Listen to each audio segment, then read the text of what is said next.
Hi guys, I'm on my way to a friend's birthday lunch, which is down the south coast, New South Wales, and I've got a couple of hours drive to get there. And I've got Nettie in the back. I don't know if you can see him. And I just thought because I've got a bit of time, I thought I would just share some things around. I wanted to talk a little bit about menopause and perimenopause in particular. And I have a lot of women I speak to who come to me and are in that phase of when they come to me wondering if they are perimenopausal and wondering if they're in that phase of, because they're starting to experience symptoms that point to being perimenopausal, and want to know what they can do about it. And this is often things like gaining weight and not being able to shift the weight or like they used to. Sometimes people have never had weight issues and all of a sudden they're feeling like it's really challenging, or it's a lot harder to lose weight than what it used to be. And often it could be around the middle. It's also poor sleep or sleep changing. It might be waking up in the middle of the night, that, you know, between 1 or 3 or 2 and 5, you know, like that's sometime early in the early AM hours of the morning. They're starting to get maybe hot flushes, not all the time, but sometimes there might be some hot flushes or some sweating going on, or migraines, or their cycle's starting to change. They're noticing their periods getting heavier or lighter, or the cycle length is changing. And so there's a few things with this that I think are really important and I want to mention. And it's been a while since I've spoken about this, so I thought, you know, it's time. And there's some factors that I want to explain to you if you're watching this and you're like, yeah, this is me, for you to understand the big picture. And so sometimes women will go to the doctor first of all and get tested, and the GP might say, oh yeah, your estrogen levels are okay, you're not perimenopausal. You know, they might also test their thyroid and they're like, the thyroid's fine. And that can be really frustrating, because going to the GP and saying, well, I don't feel fine, and the doctor's looking at your results saying, well, yeah, everything's fine. So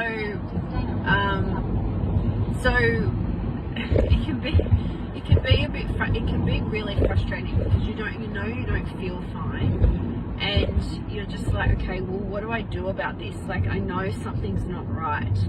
And so the first thing is, when we go to the doctor, I want you to understand that when we actually go to the GP,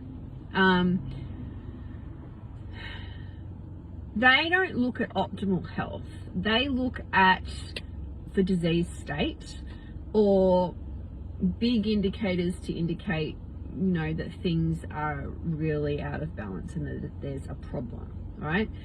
And so the mainstream conventional medical system is designed to either medicate, or that's pretty much it, medicate, operate, and if there are things that aren't, if there's things within range, they can't really do anything, and they're looking for a disease state, so something that says that could indicate things are not good, and then what do? We can medicate for that. Now, in some cases that can be helpful, but in a lot of cases it's not actually helpful, because it doesn't actually address the root cause of the problem. And this is the issue that I have again and again, is when people say, oh, I went to the doctor and they looked at my bloods, they said I was fine. Well, first of all, when they're looking at ranges of pathology, with the thyroid particularly, and the thyroid is connected to menopause, and I've got some guy in a motorbike really loud next to me. It is, when we're looking at hormones and our reproductive hormones, we've also got to look at the thyroid. And if women are in that state where they're like, yeah, I'm starting to shift, I can't lose weight, like I'm really struggling, I think thyroid. And I want to know what's really happening with the thyroid. And the problem is when you go to the GP, they will look, first of all, they will only test TSH. And TSH is thyroid stimulating hormone, and it's not actually it's not actually a thyroid hormone. It's the hormone made from our pituitary gland to actually tell our thyroid to stimulate our thyroid to make thyroid hormones. And we need thyroid hormone for every cell of our body, and it is the what is responsible for our metabolism, for our temperature control, for our digestion. And so when there's changes in this, it's not just your estrogen fluctuating, going down or dropping, it's also could be your thyroid. And when the thyroid is not working properly, it is quite common that the thyroid has probably been subclinically not working correctly for a long time. And until it gets to a point where they're like, oh yeah, you've got hypothyroidism or hyperthyroidism, and it's usually hypothyroidism, and then they will medicate with thyroxine, which is a thyroid, but they're still not addressing the root cause of the problem. And so when they look at it in the ranges will be so wide that they're like, unless it's outside those ranges, they don't consider it to be not working. And they also only usually test TSH. If TSH is out of range, they will then go and test free T3 and free T4, which is your thyroid hormones, and that's it. And the problem with that is that this stuff gets missed because it's not looking at the whole picture of what's happening with the thyroid. And when I look at the thyroid, I want to know what's your TSH, and if your TSH, I look at it in an optimal range, not just the range. So the range of the labs are the average of everyone that's been tested. And to give you an example, the average lab range for TSH is between 0.5 and 5. Now, optimal ranges of TSH is between, and this can vary a little bit, between 0.5 to 2 or 0.5 to 1.5, or some people say between 1 and 2. It varies a little bit. I usually go between 1 and 2. And anything outside, as soon as it gets over 2, I'm like, well, what's going on? Why is TSH raised?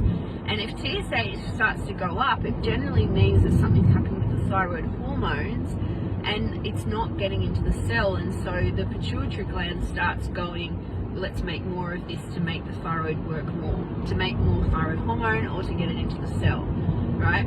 And so the other thing I then test is thyroid antibodies, because thyroid, autoimmune thyroid conditions is one of the biggest causes, or the biggest cause of hypothyroidism, and it gets missed. And I see it quite often as well that they don't measure antibodies, and they could be elevated. They can't really do they don't know what to do about it unless they're the thyroid TSH and the thyroid hormones are out of range, and then they can medicate. It still does not address the underlying problem. So I'm going on a bit of a rant here, but you can see that there's a lot here to be considered. I also test reverse T3, and reverse T3, if that is elevated, it's basically, sometimes there's two pathways, and to convert the thyroid hormone into the active form, which is T3, sometimes it goes down this other pathway and turns into reverse T3, and it will block and bind to the receptor, and it means your thyroid hormone is not getting into the cell. And there's a lot of things that can cause these issues, like toxicity, heavy metals, stress, and so there's a whole list of reasons, but we've got to look at that. So when we go back to when we're looking at these symptoms with someone who is going, oh, maybe I'm perimenopausal, things aren't right. Well, first of all, what's your thyroid doing? Second of all, it's also looking at, okay, if we do measure our reproductive hormones, first of all, and this can vary because it also depends on what your cycle is, but say your cycle is still a regular cycle length, it is typical, say it's a typical 28 days, which is the average of what a woman would have. A normal cycle length will be anywhere between 25 to 35 days, and this depends on when a woman ovulates and the length of their luteal phase. There's a few variations in that. If that is measured first of all, you want to measure your hormones. You want to measure that. You don't just want to measure your estrogen, you also want to measure your progesterone. And your progesterone you want to have measured on day 21, which is if you are still, and you also want to know, are you still ovulating? And in perimenopausal state you are, but then it starts to change and fluctuate, and there's a change in hormones, which is like the dips, the increases, the surges and reductions of estrogen. Now, how do you balance out that is with progesterone. Now, progesterone is like the counterbalancer to estrogen. And so my point with a lot of women who are experiencing issues and may start to really experience a lot of perimenopausal issues is I believe that a lot of things have been going on for a long time under the radar and not noticing these things.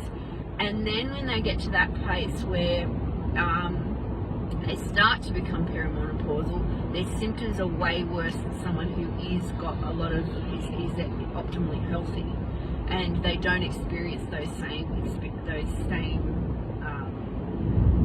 perimenopausal symptoms because other parts of their body are working really well, such as their gut.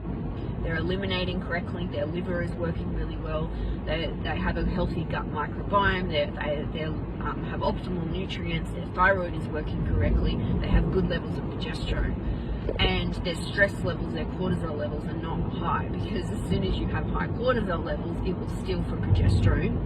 It's called the progesterone steal, and you will stop making progesterone or significantly reduce your amounts of progesterone. And progesterone is the counterbalance to estrogen. And so when someone is experiencing these things, I want to see what's their estrogen levels, but I also want to know what's their progesterone levels. I just realised this is shaking quite a bit. Anyway, apologies. So I'm going on a bit of a rant, but there's some things that you need to consider with perimenopausal symptoms. And things need to be tested correctly and need to be looked at. And so when we're looking at the thyroid, weight gain, hormonal health, there's three big factors in this that contribute to all of these. And number one is the gut, and the gut needs to be working really healthily because inflammation is one of the big drivers of often what's happened, can cause a lot of issues. Inflammation will impact our thyroid, it impacts the way that our hormones convert. It's a part of our immune system, and most of our immune system is in the gut. And so when we don't have a healthy gut, we have more inflammation, and this can come from the foods we're eating, the things we're exposed to. It can also come from stress. And so inflammation is one of the first things that needs to be reduced when people are getting symptoms. Like if someone has PMS, period pain, any type of chronic hormonal condition, there's always a level of inflammation as the underlying driver, and it needs to be addressed. How do you do that? You've got to address it through the gut, and you've got to get the gut working really well and eliminating well. So if you're not pooping, there's your first issue. Making enough stomach acid so that you are, digesting your food and absorbing your nutrients correctly. Making enough enzymes and secretions so that you are absorbing your food well, and hopefully eating the right foods that will actually give you sufficient vitamins and minerals for all the biochemical reactions to happen in the body. So it's, as you can see, like as I'm like going from one to the other, and this is maybe a little bit not as well clearly explained out because I'm driving, but there's a lot of things to consider. And so the gut's the first one. I was like, I want to know what is happening with the gut. Is the gut healthy? Because there's a lot of inflammation. We need to get that inflammation now. We need to work on the gut. You need to be eliminating correctly. You need to be pooping. You need to be pooping every day, having a good bowel movement. The liver needs to be supported. Like, is the liver working well? And I can tell that from a lot of people's symptoms. If there are hormonal symptoms such as period pain, heavy periods, clotting, any type of chronic hormonal condition like endometriosis or PCOS, it's like the liver is having issues and we need to support that little liver. And so that's number one. Number two is blood sugar levels. So blood sugar levels is really important, because if we're not, and this comes down to mitochondria health, and so we want to have optimal mitochondria. Now, what is mitochondria? Mitochondria are those little factories in our body, every single cell, that actually makes energy. And so when we're low in energy, this is one of the biggest complaints I hear people talk about. When I'm exhausted. And is it the thyroid, or is it also mitochondrial health? They're interconnected. And so we need stable blood sugar levels so that we are not having these spikes of blood sugar, and we're actually then not creating huge amounts of insulin, because if there is insulin resistance, we're then not getting the energy into the cells. And insulin resistance is the way I explain it is like, imagine someone's at home with the TV up or the stereo up, and they can't hear people knocking at the door, and the person knocking at the door has got to be louder, or there's got to be more people to knock at the door to actually hear that person, for that person inside to hear. That's what insulin resistance is. And so you make more insulin, which is a hormone, and it actually has a dramatic impact on all our other hormones. It impacts our thyroid, it impacts our ability to burn fat, our ability to utilize, to make energy, and often we'll feel exhausted. And insulin resistance could be going on for a really long time before this is picked up. And the way that you utilize your energy needs to be optimized. And it really does have a big impact. It will also have an impact on your reproductive hormones. And so that is number two. It's really important to get on top of your blood sugar levels and learn how to stabilize your blood sugar levels, and reverse the insulin resistance. And it can be really challenging sometimes, and there's some really good things to use as well in complement to dietary changes that can really help with insulin resistance, such as chromium. I use chromium quite a lot. There's some good blends with things like cinnamon in them. This is therapeutic extracts, alpha lipoic acid, that's really going to help that glucose metabolism and help with the insulin resistance.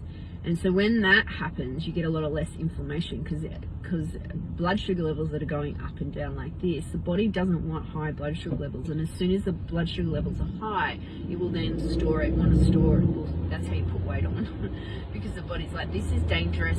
What are we going to do with this? We're just going to store this as fat right now, because we can't do anything else with it, and we need to reduce the risk.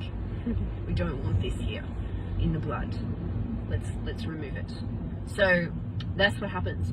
The third part of this is stress, and the way our nervous system functions, how jacked up our cortisol, our adrenals are. And our adrenals are those little things that sit on top of our kidneys. I've only got one, because I only have one kidney. And they produce our stress hormones. And we need stress hormones to survive and to stay alive.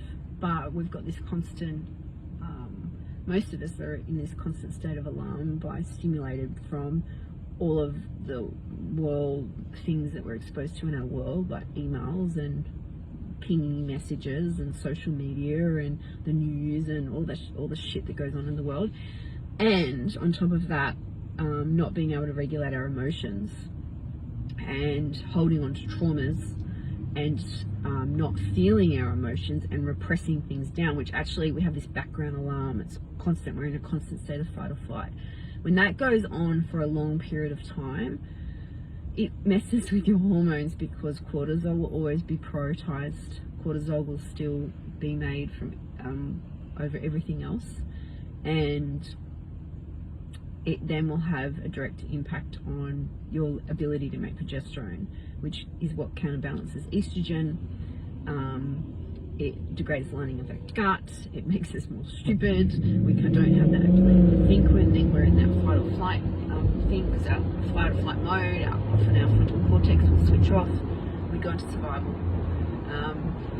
And so this is really a crucial part to the puzzle, because stress has such an impact on health, it has such an impact on cortisol, on chronic disease, and we need to really address that and learn ways to regulate that. And this is where I do a lot of work with people in the coaching realm to actually heal traumas, to help them regulate their nervous system, to work on their own self-worth, because this is often the thing that's driving the bus. And this is the thing for me, that when I was sick, when I had my tumour and I got my kidney out, I knew I had all this repressed anger that I had not expressed, trauma that I had not resolved, and it manifested as a tumour in my kidney.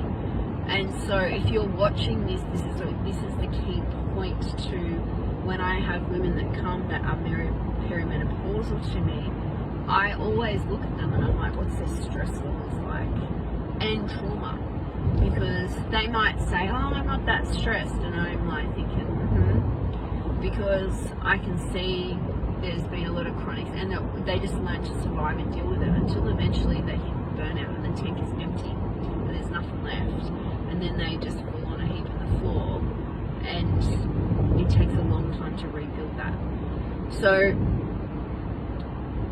there's my little they're the big things you've got to consider with perimenopausal. You want to look at the reproductive hormones, but you also want to look at the thyroid, you want to look at your overall health, you want to look at your gut health, and you want to look at your nervous system, your stress levels, like what's happening.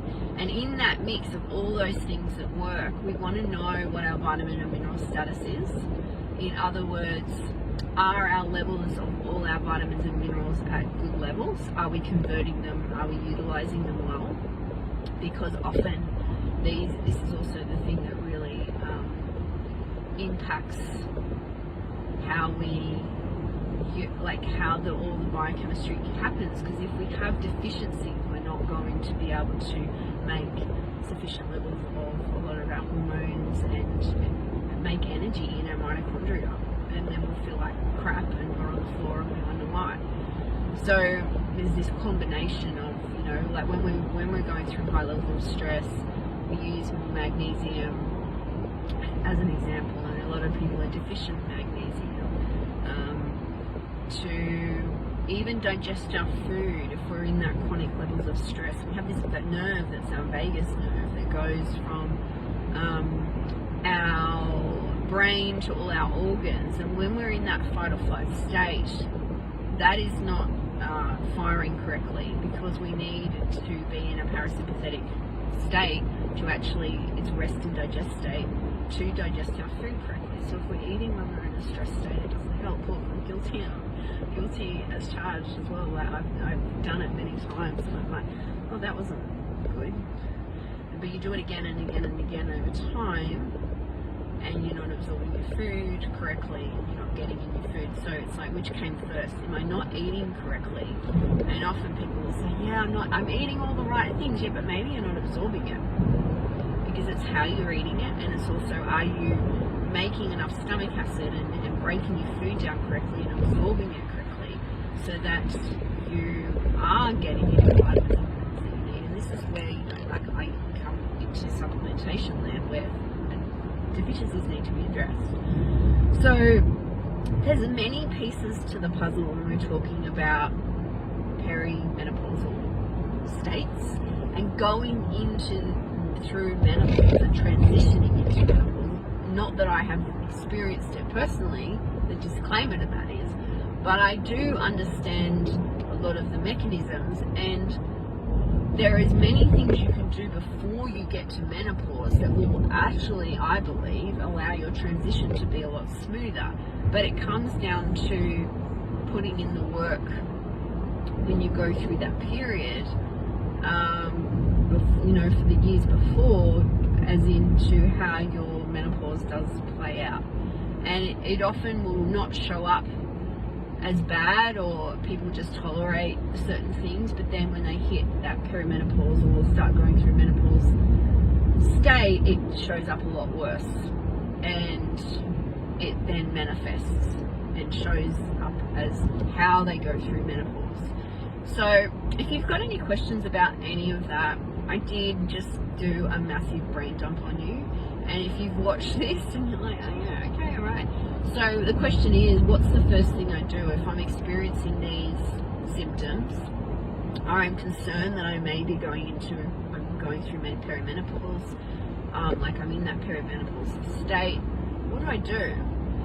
So the first thing is, you can, I offer a free 15-minute chat. So if we've not spoken, and however you came into this group, I do chat to people.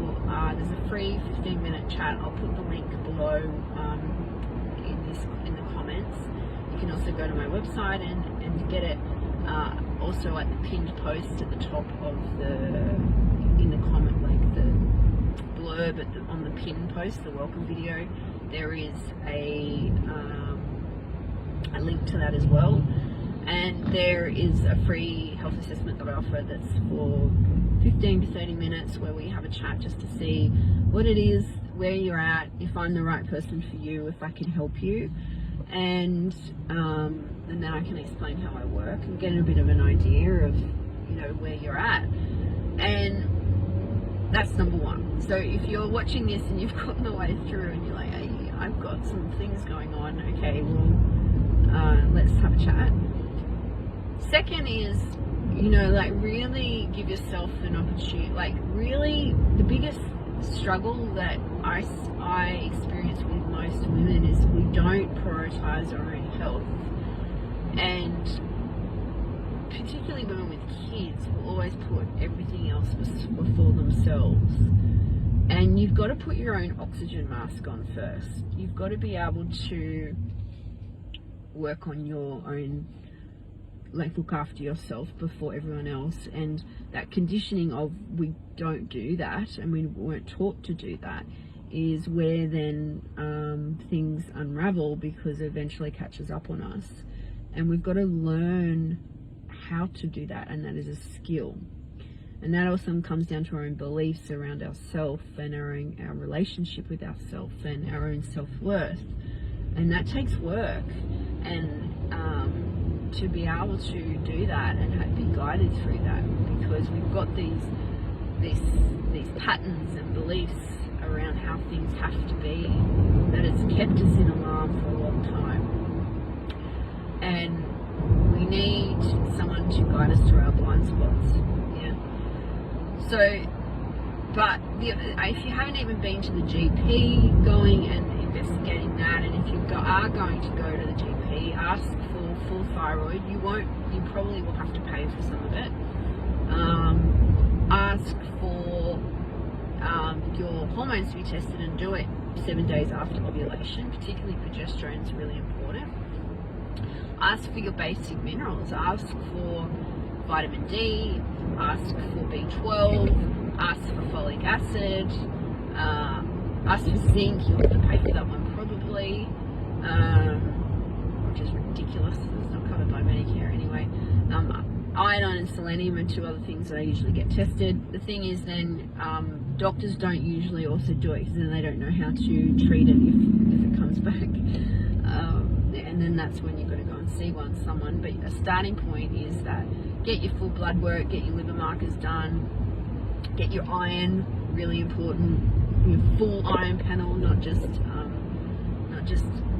circulating iron. Ask for full iron panel, and get some blood work. And then my advice is to find someone where you, and whether that be me or someone else, where you go and do some functional testing to see where you're at. And this is really important to do. This is a preventative health measure. It's like, what do I need to do to live a long and fulfilled life? And if you're only going to do one thing and just make one change, the first change I usually say to people is, first of all, start drinking some filtered water, and look at all the the chemicals in your environment, because these chemicals are endocrine disrupting chemicals, and a lot of the time will change the impact of our hormones. And that's a good place to start and go, what are the chemicals in my food? What are the chemicals in my water? What are the chemicals in my skincare? And if you can start to change that, you're taking the load off your liver, and that can make massive amounts of difference. And I had a friend, I was at a girlfriend's house last night, and she's going through like this chronic fatigue type symptoms, and I was like, dude, why are you not drinking filtered water? And she's like, oh really? And I'm like, was your iodine low when you went to the naturopath? Because she's a good friend of mine, so I don't work, I've got boundaries. I don't work with you. And I was like, was your iodine low? And she's like, yes. And I'm like, well, you need to be drinking filtered water. Like, stop drinking water from the tap. It's full of shit. And it can block your iodine being absorbed because of the other things like chlorine and fluoride in the water.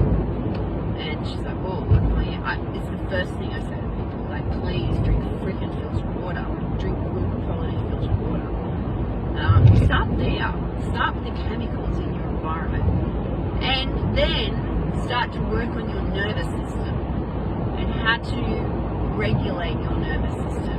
And if you have traumas, big traumas or little traumas that need to be addressed, wounds, or what I now am calling broken toes that people can't see, but every time you get triggered because people stand or bump your broken toe, they need to be addressed, because this is causing this background hypervigilant state, and your cortisol levels through the roof. Or you've had big things happen to you that have actually really stressed you out and frazzled your nervous system, or you're drinking heaps of coffee and you're jacked up on, your cortisol's through the roof. So I've given lots.